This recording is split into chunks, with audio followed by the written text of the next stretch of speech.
ప్రపంచంలో అందరూ తోపులే అంటారు. సామెత ఉందండి సినిమాల్లో, భలే మాటలు వస్తుంటాయి, నీకంటే ఎవడు తక్కువ వీడు పెద్ద తోపే అని.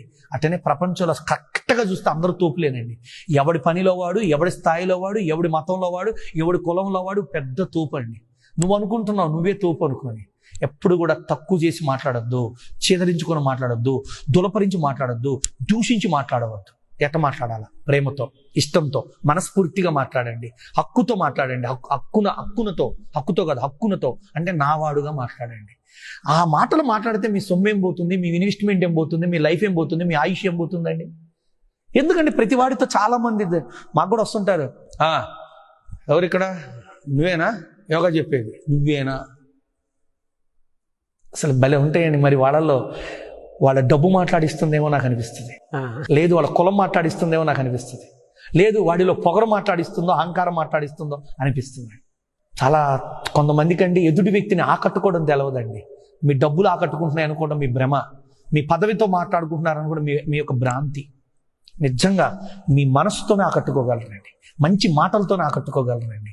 మాయ చేయమనట్లేదండి, నిజంగా మనస్ఫూర్తిగా మాట్లాడు, ఎదుటి వ్యక్తితో ప్రేమగా మాట్లాడు. ఇప్పుడు మీరు వచ్చారు, నాగరాజు గారు మంచినీళ్ళు తాగుతారా అన్నది ఎంత బాగుందండి. ఏమంటే నాగరాజు గారు ఏమన్నా తాగుతారా? ఏదో డ్యూటీ లాగా కష్టంగా అయిష్టంగా ఏం అడిగితే భోంచేస్తారంటాడేమో అన్నంత ఇబ్బందిగా అడిగితే ఎట్లా? అందుకే కొంతమంది చుట్టాలు ఇస్తే ఒకళ్ళు ఇంటూ చాలాసేపు ఉండరండి, ముభావుగా మాట్లాడతారు, ఎప్పుడు వెళ్ళిపోతారన్నట్టు మాట్లాడతారు. పైపెచ్చి పిల్లలతో అంటుంటారు, ఒరే రేపు అంకులు వెళ్ళిపోయాక మనం ఆ ఆఫీస్కి వెళ్దాం లేదా జూకి వెళ్దాం అంటుంటారు. అంటే చెప్పకుండానే అంకులకి చెప్పడం రేపు వెళ్ళిపోండి అని చెప్పి. అందుకే ముభావుగా వెళ్ళమని చెప్పకుండా పంపిస్తున్నట్టు మాట్లాడడం. అందుకే ఎప్పుడు కూడా జీవితంలో ఎదుటి వ్యక్తి కానీ మనం ఎదుటి వ్యక్తికి కానీ ఒక రెండు వ్యక్తుల యొక్క మానసిక కెమిస్ట్రీలు కలవాలి అంటే మన మాటలే మనల్ని కలుపుతాయి, మన మాటలే మనల్ని దూరం చేస్తాయి. ఆ మాట్లాడే విధానాన్ని కొంచెం విశదీకరించా. ఏం పోయిందండి, అత్తగారు సరిగ్గా మాట్లాడలా, నువ్వు మంచిగా మాట్లాడు, ఆ మట్ట మాట్లాడింది కానీ నేను అట్నే మాట్లాడతా. ఇది ఒక అజ్ఞాన విషయం. జ్ఞాని ఎప్పుడు కూడా తన స్వభావాన్ని కోల్పోడు. ఎవరు ఎలా ఉన్నా అజ్ఞాని స్థితిని పరిస్థితిని బట్టి స్వభావాన్ని కోల్పోతున్నాడు. అంటే ఏమిటి? అత్తగారు అనొచ్చుగా నేను అనకూడదా అంటాను. జ్ఞానిగా మాట్లాడు. కాబట్టి మనం ఎదుటోడికి ఏమీ తెలియదు అనుక అని తెలివితో మాట్లాడకూడదు. ప్రతి వాడికి ఏదో తెలివి ఉంటుంది, వాడి పనిలో వాడి స్థాయిలో వాడిది ఉంటుంది. కాబట్టి ఎప్పుడు ఎవడు తెలివి తక్కువడు కాదు ప్రపంచంలో. నువ్వే తెలియగలడు అనుకోమాకు, నువ్వే తోపు అనుకోవద్దు. చాలామంది తెలియగలవాళ్ళు ఉన్నారు, వాళ్ళ తెలివిని ఎట్లా ఉపయోగించుకోవాలో తెలుసుకోవడం ఒక పెద్ద తెలివి. కాబట్టి how to talk with people, how to talk with children. చాలామంది తల్లిదండ్రులు పిల్లలతో మాట్లాడటం రాదండి. ఎప్పుడు వెధవ, గాడిద, సస్తావు, పోతావు, they are talking in the negative way. చాలా అమ్మలు పిల్లలతో, పిల్లలు తల్లిదండ్రులతో, ఒక వ్యాపారంలో పార్ట్నర్స్ మధ్య, క్లయింట్స్కి బాసులకు మధ్య, సబార్డినేట్స్కి సుపీరియర్స్కి మధ్య. ఎందుకు దూరం? పని వల్ల ఎవరు దూరం కారండి, డబ్బు.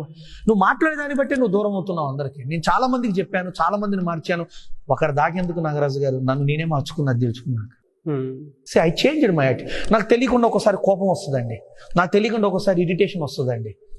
Some times my wife is also far, నాకు కొంచెం దూరం అయింది. ఒక 5 రోజులు, 2 రోజులు, 10 గంటలు చాలదండి జీవితంలో. ఎవరు దూరం అవ్వకల్లా. మన మాటల వల్ల మన భార్య బాధపడిపోయి ఒక గదిలో పోయి తలుపేసుకొని పండుకుంటుంది అంటే ఆ పరిస్థితి ఒకసారి నిజంగా అర్థం చేసుకుంటే మనం ఎంత స్థితిలో ఉన్నా మనకే తెలుస్తుంది. Say you take a best words with love, with happy, with wonderful heart. Talk with heart. This is wonderful technique to the people in any business, any people, between any persons. So కాబట్టి talk with your heart చాలా beautiful thing అండి. అవునండి, చాలా బ్యూటిఫుల్గా కూడా చెప్పారు. మనిషిని దగ్గర చేయగలుగుతుందండి మన మంచి మాటలు. అందుకే అంటానండి, నువ్వేమీ లేకపోయినా అభయం ఇవ్వయ్యా అని చెబుతా. అభయం, నేనున్నానని అభయం ఇవ్వండి. ఆ మంచి మాట చాలు. నువ్వు కోట్లు ఎక్కర్లా, సంపాదించుకునే మార్గం చూపిద్దాం.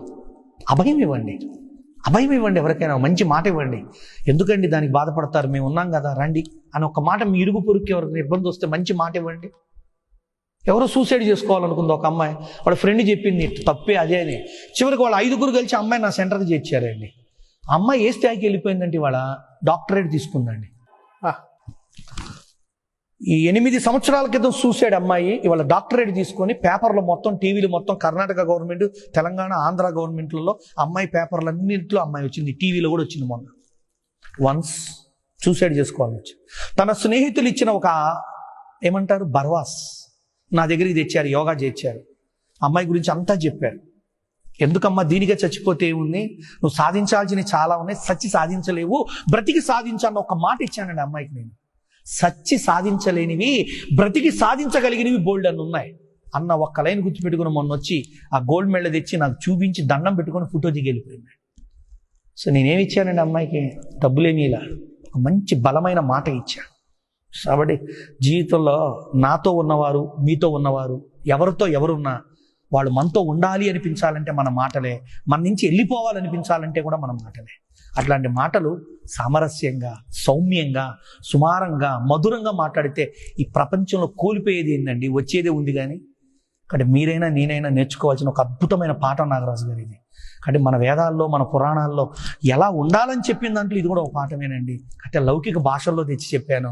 విద్యార్థులు కూడా, పెద్దలు కూడా, పిల్లలతో, పిల్లలు పెద్దలతో, పార్ట్నర్స్తో, కస్టమర్లతో యజమానులు, సబార్డినేట్తో సుపీరియర్స్, ఒక్కడు బలి ఎదిరిస్తాడండి. అందుకే వాళ్ళు చూడండి, తెలంగాణ గవర్నమెంట్ ఫ్రెండ్లీ టాక్ అని పోలీసు వాళ్ళకు చెబుతుంది. అంటే పోలీసు వాళ్ళు కనిపిస్తే చాలు ఆ కొడక ఈ కొడక అని మొదలు పెడతారు. ఎందుకండి, దానివల్ల ఏమొస్తుందండి, why can't to friendly talk, ఏం సొమ్మేం పోతుందండి. ఎవరికి దగ్గర అవ్వాలన్నా ఇవాళ కొంతమంది ప్రజలు పోలీసు వ్యవస్థకు సహకరించే వాళ్ళు తయారవుతున్నారు బికాస్ ఆఫ్ దేర్ యాటిట్యూడ్.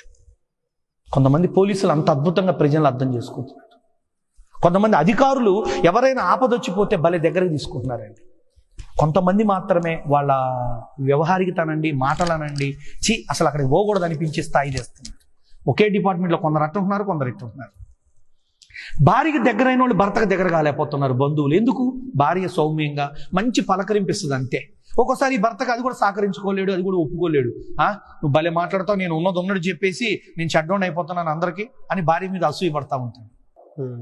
నువ్వు కూడా మారు, మంచిగా మాట్లాడు, చెప్పదలుచుకుంది మంచిగా చెప్పు. ఇప్పుడు వాడు చెడు చేశాడని నువ్వు చెడ్డగా ఎందుకు చెబుతావు? చెడ్డగా చెప్పొద్దు, మంచిగా చెప్పు, మంచిగా మాట్లాడు. కాబట్టి నాగరాజు గారు, ఈ ఒక్క విషయాన్ని గనక వ్యక్తి ఒక్కరోజు అప్లై చేసుకొని చూడమనండి sir, some people will be close to him. Apply చేయాలి నాగరాజు గారు. నా ఏ సెషన్ అయినా వినటానికి బాగుంటాయో నాకు తెలియదు కానండి, బాగో నాకు తెలియదు, ఐదర్ మీ తమ్ము ఇట్ట పెడతారు నాకు తెలియదు కానండి, లైఫ్లో అప్లై చేస్తే అండి నేను చెప్పిన ఫలితాలు వాడు చుట్టూతో తిరుగుతూ ఉంటాయి నాకు. అవును అవును. కాబట్టి ఈ టాపిక్స్ నేను పురాణాలు, వేదాల ఎగ్జాంపుల్స్లో నుంచి కొంచెం బయటికి తెచ్చి ఎందుకు చెబుతున్నానంటే, పిల్లలు బాగుపడాలా, కుటుంబాలు బాగుపడాలా, వ్యవస్థ బాగుపడాలా. కాబట్టి ఒక మాట ఒక మిజైల్గా ఉండాలి. ఒక మాట ఒక వ్యక్తి జీవితం కోల్పోయేటట్టు ఉండకూడదు, ఒక వ్యక్తి జీవితం నిర్మించుకునేటట్టు ఉండాలి.